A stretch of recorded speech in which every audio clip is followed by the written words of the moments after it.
승무패 7회차 현미경 부석 2부 첫 번째 경기는 8번 경기로 들어온 스파르타 프라하와 파르티잔의 경기입니다.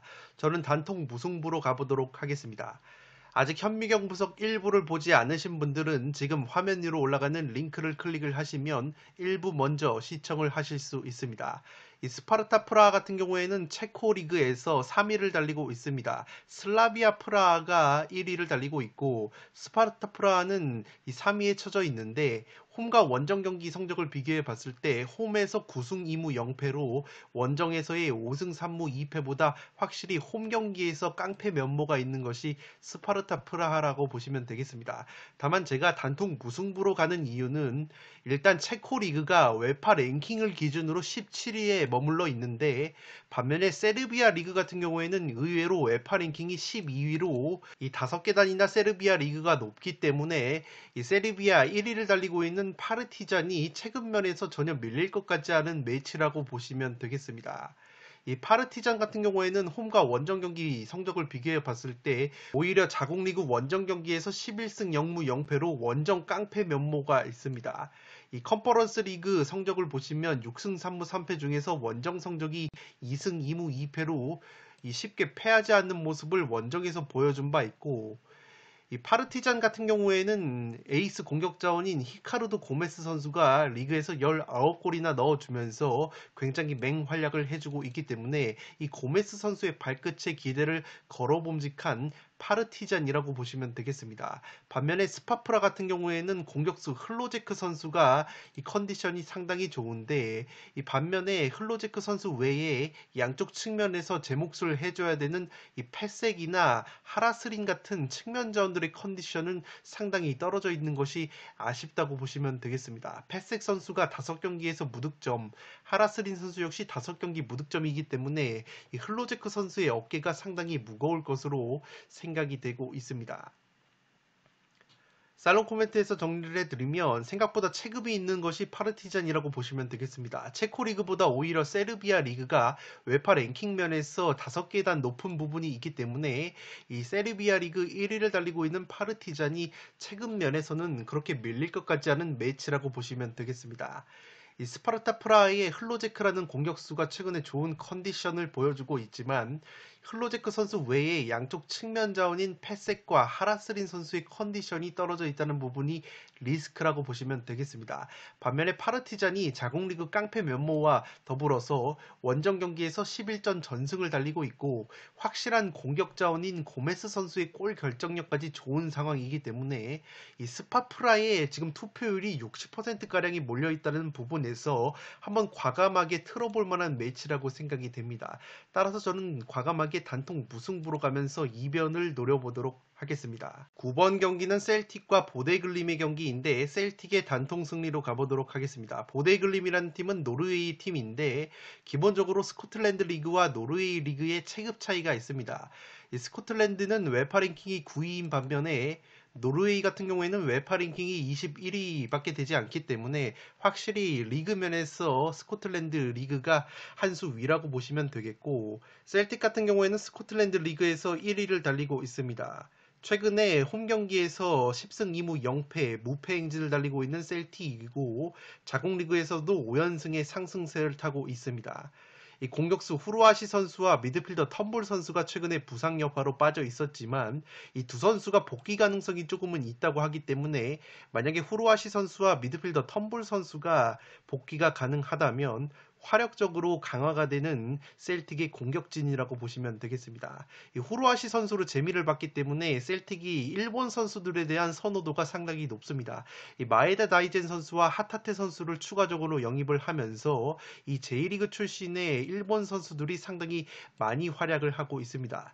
최근 공식 경기 17경기에서 16승 1무 무패 행진을 달리고 있는 셀틱이고 오른쪽 측면에 아바다라는 선수가 좋은 컨디션을 보여주고 있고 왼쪽 측면에 조타 선수 역시 제 몫을 해주고 있기 때문에 확실히 양쪽 측면 자원들의 퀄리티가 상당히 좋다고 보시면 되겠습니다.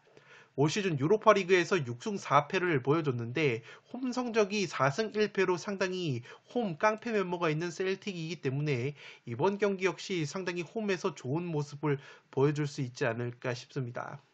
보데글림 같은 경우에는 아직 새 시즌이 시작이 되기 전이기 때문에 실전 감각이 상당히 떨어져 있을 것으로 보입니다.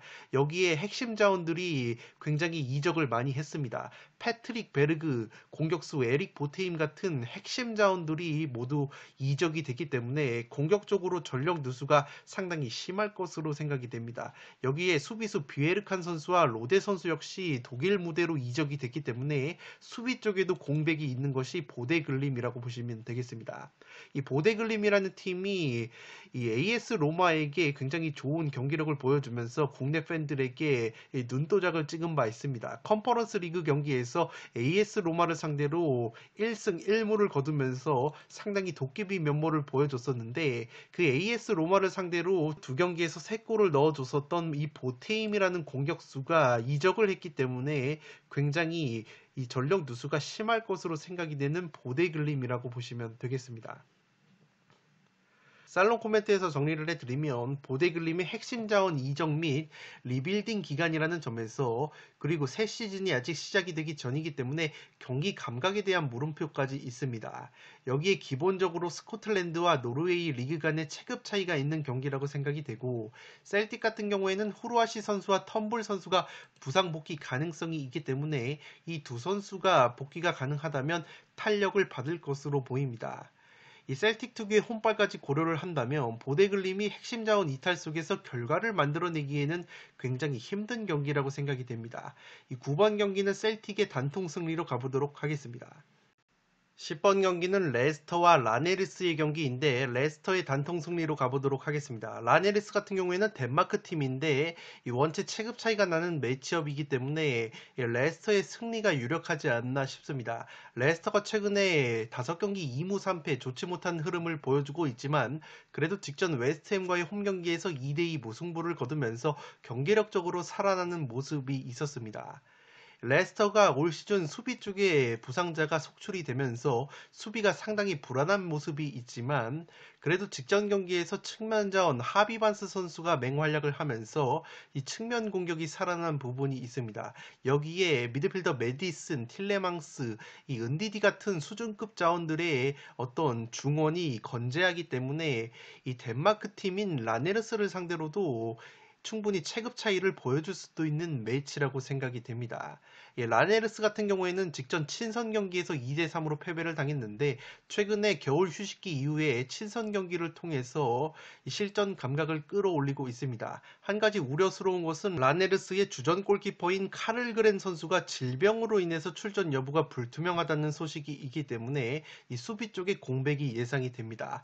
역사상 유럽대항전 원정 8경기에서 승리가 딱 1승밖에 없었던 라네르스이기 때문에 레스터시티 원정에서 승리를 거두기에는 상당히 어려운 매치라고 생각이 됩니다. 덴마크 리그에서 5위에 처져 있는 라네르스이고 덴마크 리그가 웨파 랭킹이 19위밖에 되지 않기 때문에 잉글랜드 프리미어 리그가 웨파 랭킹 1위를 마크를 하고 있다는 점에서 체급 차이가 상당히 날 것으로 생각이 됩니다. 라네르스의 공격 쪽에는 시에라리온 대표팀에서 활약을 하고 있는 공격수 카마라 선수가 있습니다. 이 선수가 이번 네이션스컵에서도 이름을 드러냈던 이 베테랑 공격 자원이고 나이지리아 출신의 공격수 스티븐 오도이 선수 역시 올 시즌 10골을 넣어주면서 아프리카 출신의 예리한 공격수 2명을 보유를 하고 있다는 점이 변수로 작용을 할 가능성이 조금은 있어 보입니다. 다만 올 시즌 컨퍼런스 리그에서 원정 성적이 2무 1패로 저조했기 때문에 레스터시티 원정에서 결과를 가져가기에는 상당히 어렵지 않을까 싶습니다. 살롱 코멘트에서 정리를 해드리면 레스터가 올 시즌 수비가 마탱이가 가 있지만 그럼에도 체급 차이가 날 만한 경기라고 생각이 됩니다. 무엇보다 직전 웨스트햄전에서 나름대로 개선된 경기력을 보여준 레스터시티이고 라네르스의 공격진에는 스티븐 오도이나 카마르 같은 공격수들이 한 방을 보여줄 수는 있지만 레스터가 원체 틸레망스, 메디슨, 은디디 같은 이 수준급 중원 자원들이 건재하다 보니까 레스터가 중원에서 우위를 가져가면서 좋은 경기를 풀어나갈 가능성이 높아 보입니다. 10번 경기는 레스터의 단통 승리로 가보도록 하겠습니다.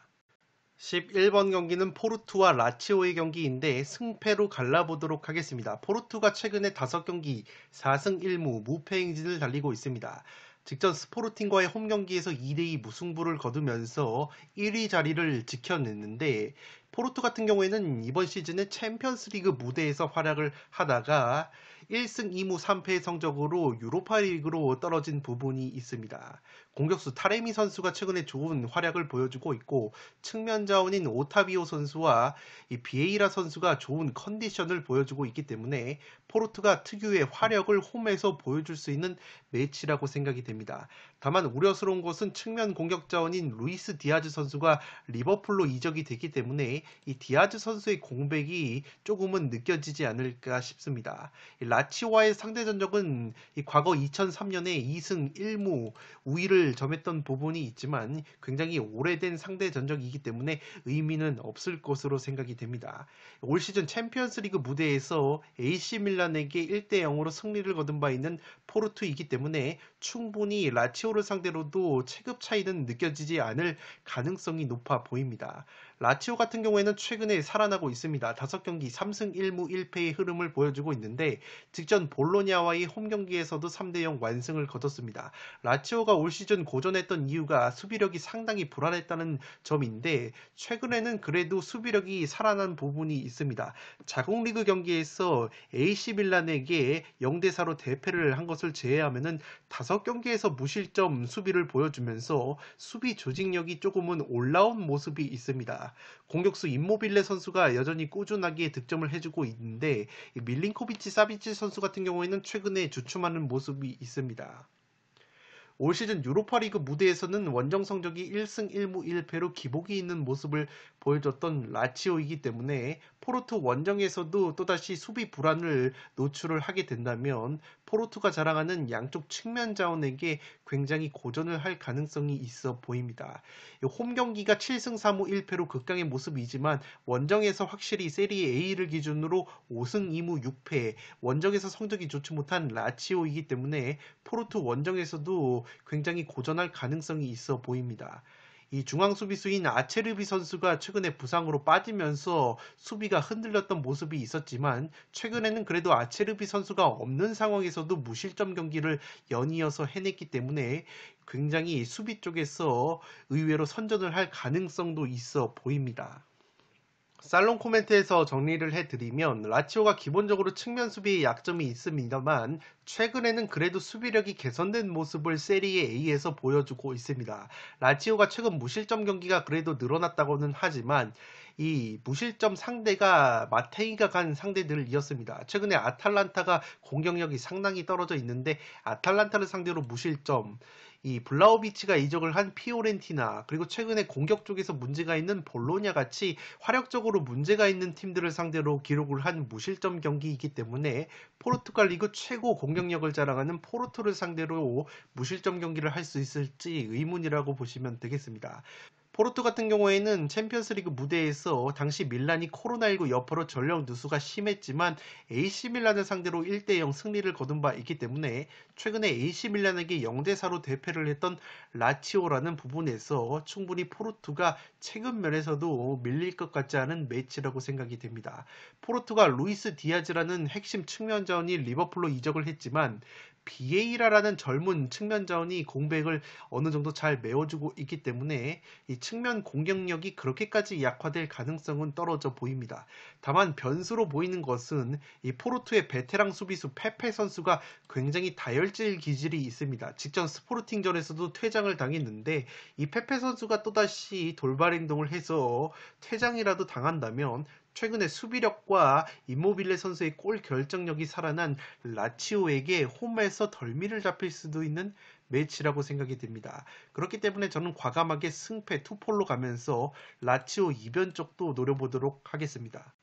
12번 경기는 라이프치히와 소시에다드의 경기인데 라이프치히의 단통 승리로 가보도록 하겠습니다. 라이프치히가 정상 궤도에 진입을 했습니다. 쾰른과의 홈 경기에서도 3대1 완승을 거두면서 최근 5경기 4승 1패의 상승세를 이어가고 있습니다. 이 분데스리가 기준으로 홈에서 9승 0무 3패로 원정에서의 1승 4무 5패보다 확실히 홈 깡패 면모가 있는 라이프치히이고 이 주전급 부상 자원들이 대거 복귀가 됐기 때문에 라이프치히 특유의 화력을 보여줄 수 있지 않을까 싶습니다. 최근에 공격수 은쿤쿠 선수와 안드레 실바 선수의 골 결정력이 상당히 날이 서 있는 라이프치히이고, 이선 자원인 소보슬라이 선수와 다니올보 같은 핵심 자원들이 모두 부상해서 돌아왔기 때문에 포르스베리 선수까지 돌아온 상황에서 라이프치히가 굉장히 공격적으로 카드가 풍부해진 점이 이 플러스라고 보시면 되겠습니다. 올 시즌 챔피언스리그 무대에서 2승 1무 3패로 유로파리그로 떨어진 부분이 있지만, 그래도 챔피언스리그 홈 경기에서 1승 1무 1패로 다부진 성적을 보여준 바 있습니다. 소시에다드가 최근에 좋지가 못했는데 직전 그라나다와의 홈 경기에서 2대0 승리를 거두면서 분위기 반전에 성공을 했습니다. 소시에다드가 최근에 골 결정력이 상당히 떨어져 있는데 공격수 이삭 선수가 6경기 무득점 침체에 빠져 있습니다. 그나마 오야르스발 선수가 그라나다전에서 1골 1도움으로 맹활약을 하면서 이 제 몫을 해줬기 때문에 또다시 오야르사발 선수의 어깨가 상당히 무거울 것으로 생각이 됩니다. 주전 수비형 미드필더인 수비벤지 선수가 징계로 빠지는 것도 이 중원 쪽에서 상당히 공백이라고 보시면 되겠습니다. 소시에다드가 라리가 기준으로 원정 경기에서는 득점력이 늘어나지만 마찬가지로 실점이 2배 이상 증가가 되기 때문에 최근에 한껏 날이 서 있는 라이프치히의 공격력을 감당하기에는 굉장히 버겁지 않을까 싶습니다. 살롱 코멘트에서 정리를 해드리면 최근 라이프치히의 은쿤쿠, 안드레 실바 같은 공격진들의 컨디션이 상당히 좋습니다. 반면에 소시에다드는 여전히 오야르사발을 제외를 하면은 공격수 이삭 같은 선수들의 컨디션이 좋지 못한 상황입니다. 여기에 3선에서 메리노 선수와 함께 수비적인 밸런스를 잡아줄 수 있는 이 수비맨지 선수가 징계로 빠지기 때문에 이 라이프치히의 왕성한 전방 압박에 상당히 고전을 할 수 있는 소시에다드의 중원이라고 보시면 되겠습니다. 양팀 모두 자국 리그에서 빡빡한 전방 압박을 가져가는 팀으로 유명하지만 라이프치히 특유의 홈발과 공격 자원들의 좋은 컨디션, 그리고 핵심 자원들의 부상 복귀까지 고려를 한다면 이 소시에다드가 라이프치히를 원정에서 넘어서기에는 상당히 어려운 경기가 되지 않을까 싶습니다. 12번 경기는 라이프치히의 단통 승리로 가보도록 하겠습니다. 13번 경기는 아탈란타와 올림피아코스의 경기인데 승무 투폴로 가면서 이변을 노려보도록 하겠습니다. 아탈란타가 최근에 5경기에서 승리가 없습니다. 3무 2패에 좋지 못한 흐름을 보여주고 있는데 그래도 유벤투스와의 홈경기에서 1대1 무승부를 거둔 것은 나쁘지 않은 결과였다고 보시면 되겠습니다. 아탈란타가 세리에 A를 기준으로 홈경기에서 3승 5무 4패로 홈고자 면모가 있습니다. 원정 경기에서는 9승 3무 0패로 극강의 모습을 보여주지만 이상하게 홈에서는 경기력이 나오지 않는 것이 아탈란타이기 때문에 이번 경기 홈에서 홈고자 면모가 나온다면 유럽 대항전 무대에서 잔뼈가 굵은 올림피아코스를 상대로 이 무승부 정도로 덜미가 잡힐 수 있는 매치라고 보여집니다. 최근에 공격수 자파타 선수가 부상으로 빠지면서 최전방 골 결정력이 상당히 떨어져 있는 것이 아탈란타이고 공격수 윌리치치 선수 역시 여전히 부상으로 인해서 출전 여부가 불투명하기 때문에 이번 경기 역시 상당히 고전을 할 수도 있지 않을까 싶습니다. 이 말리노프스키 선수가 그래도 직전 경기에서 득점을 했고 사스올로에서 데리고 온 공격수 제레미 보가 선수가 이 왕성한 돌파력을 보여줄 수 있겠지만 확실히 자파타 선수가 빠진 공백을 이 무리엘 선수가 제대로 메워주지 못하면서 공격 쪽에서 어려움을 겪고 있는 것이 아탈란타라고 보시면 되겠습니다. 반면에 올림피아코스 같은 경우에는 자국리그 깡패 면모를 이어가고 있습니다. 이 4연승의 상승세를 탔고 이 유로파리그 무대에서 올 시즌 4승 1무 3패의 성적을 보여줬는데 확실히 원정에서 성적이 좋지 못한 것이 올림피아코스입니다. 유로파리그 원정 성적이 1승 1무 2패로 확실히 원정에서 경기력이 떨어지는 것이 올림피아코스이고 올 시즌 자국리그 포함해서 공식 경기 6패를 당했는데 그 6패 중에서 5패가 모두 원정 경기에서 나왔다는 부분에서 제 아무리 아탈란타가 경기력이 떨어져 있다고는 하나 올림피아코스 특유의 원정 경기력이 나온다면 승리까지는 올림피아코스가 힘든 매치라고 생각이 됩니다. 올림피아코스의 공격수 엘 아라비 선수가 6경기 무득점 침체에 빠져 있고 공격수 소아레즈 선수 역시 2경기 무득점 침체에 빠져 있기 때문에 올림피아코스의 핵심 공격자원들의 컨디션도 이 아탈란타 못지않게 떨어져 있다는 부분에서 이변이 나온다면 무승부가 한계치이지 않을까 싶습니다. 살로 코멘트에서 정리를 해드리면 아탈란타가 홈 고자 면모가 있습니다. 또한 최근 5경기째 승리가 없고 이 주포 공격 자원인 자파타 선수의 부상 공백이 상당히 큰 상황입니다. 무리엘 선수의 컨디션 난조와 일리치치 선수의 출전 여부가 불투명한 것이 공격 쪽의 악재라고 보시면 되겠습니다. 올림피아코스는 기본적으로 홈에서 강한 팀이지만 유럽 대항전 무대에서 잔뼈가 굵은 팀이라고 보시면 되겠습니다. 다만 올 시즌 패배 대부분이 원정 경기에서 나왔고 특히 유로파리그 무대에서도 원정 경기에서 고전을 했다는 점을 고려를 한다면 올림피아코스 역시 핵심 공격자원들의 컨디션이 그다지 좋지 못하다는 부분에서 이변이 나온다면 최대치로는 이 저득점 무승부가 나오지 않을까 싶습니다. 13번 경기는 승무 투폴로 가보도록 하겠습니다. 마지막 경기는 세비야와 디나모 자그레브의 경기인데 세비야의 단통 승리로 가보도록 하겠습니다. 세비야가 직전 엘체와의 홈 경기에서 2대0 승리를 거두면서 최근에 무승부 흐름을 끊어냈습니다. 이 라리가 홈 경기 기준으로 9승 3무 0패 극강의 모습을 홈에서 보여주고 있는 세비야이기 때문에 유로파리그 최다 우승팀인 세비야의 이 특유의 DNA가 발동할 가능성이 높아 보입니다. 이 디나모와의 상대 전적을 보시면 2승 0패로 2016 시즌 챔피언스 리그에서 2승을 거둔 바 있습니다. 이 주전 미드필더 호르단 선수가 징계로 결장하는 것이 중원 쪽의 공백이라고 보시면 되겠고 공격수 오캄포스 선수 역시 부상으로 인해서 출전 여부가 불투명하기 때문에 이 측면 자원인 헤수스 코로나 선수와 더불어서 측면 쪽에서 누수가 있을 법한 세비야의 공격이라고 보시면 되겠습니다. 라리가에서 최고 짠물 수비를 보여주고 있는 세비야이기 때문에 홈에서 웬만하면은 실점을 안 하는 팀이라고 보시면 되겠고 맨유에서 영입을 한 공격수 마샬 선수가 직전 엘체전에서 처음으로 어시스트를 기록을 했기 때문에 마샬 선수의 발끝에 기대를 걸어봄직한 매치라고 생각이 됩니다. 또한 공격수 라파미르 선수가 오랜만에 득점포를 가동한 것도 고무적이라고 할 수 있겠습니다. 공격수 엔네시리가 리그 4경기 무득점 침체에 빠져 있는 것은 아쉽다고 볼 수 있겠지만 확실히 세비야가 선수층이 두텁다 보니까 한 골 정도 꾸역골을 넣으면서 특유의 꾸역승을 거두는데 일가견이 있는 팀이기 때문에 이번 경기 역시 그런 양상의 승리가 유력하지 않을까 싶습니다. 이 디나모 자그레브 같은 경우에는 이 크로아티아 깡패팀인데 홈과 원정에서 기복이 없는 성적을 자국 리그에서 보여주고 있습니다. 우리나라에서 활약을 했었던 오르시치라는 공격수가 리그에서 9골이나 넣어주고 있고 오르시치 외에 안드리치나 페트코비치, 이반 유세트 같은 핵심 공격자원들이 날카로운 모습이 있기 때문에 이 세비야를 상대로 경기력적으로는 굉장히 좋은 경기력을 보여줄 가능성이 있어 보입니다. 올 시즌 유로파리그 무대에서 원정 성적이 2승 1패로 나쁘지가 않았고 이 프리미어리그의 강호라고 볼 수 있는 웨스트햄에게 원정에서 1대0 승리를 거둔 바 있습니다. 다만 당시에 웨스트햄이 주전 멤버를 모두 뺐었기 때문에 100% 전력이 아니었다는 점을 체크를 해 주시기 바랍니다.